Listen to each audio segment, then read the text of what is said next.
John, chapter 2. The wedding at Cana. On the third day there was a wedding at Cana in Galilee, and the mother of Jesus was there. Jesus also was invited to the wedding with his disciples. When the wine ran out, the mother of Jesus said to him, "They have no wine."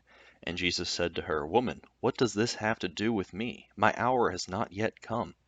His mother said to the servants, "Do whatever he tells you."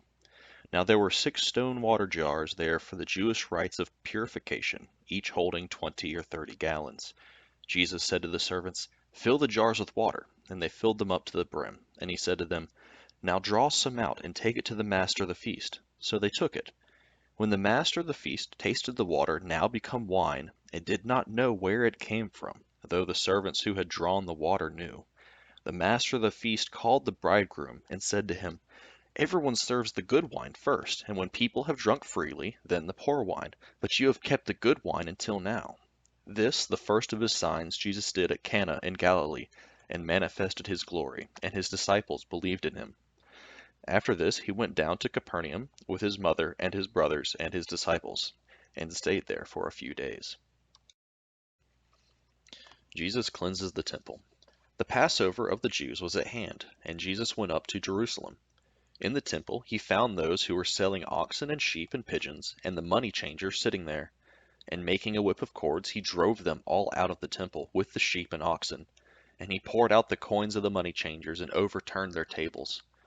And he told those who sold the pigeons, "Take these things away. Do not make my Father's house a house of trade." His disciples remembered that it was written, "Zeal for your house will consume me." So the Jews said to him, "What sign do you show us for doing these things?" Jesus answered them, "Destroy this temple, and in 3 days I will raise it up." The Jews then said, "It has taken 46 years to build this temple, and will you raise it up in 3 days?" But he was speaking about the temple of his body. When therefore he was raised from the dead, his disciples remembered that he had said this, and they believed the scripture and the word that Jesus had spoken. Jesus knows what is in man.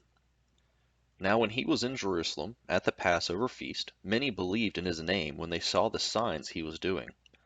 But Jesus on his part did not entrust himself to them, because he knew all people, and needed no one to bear witness about man, for he himself knew what was in man.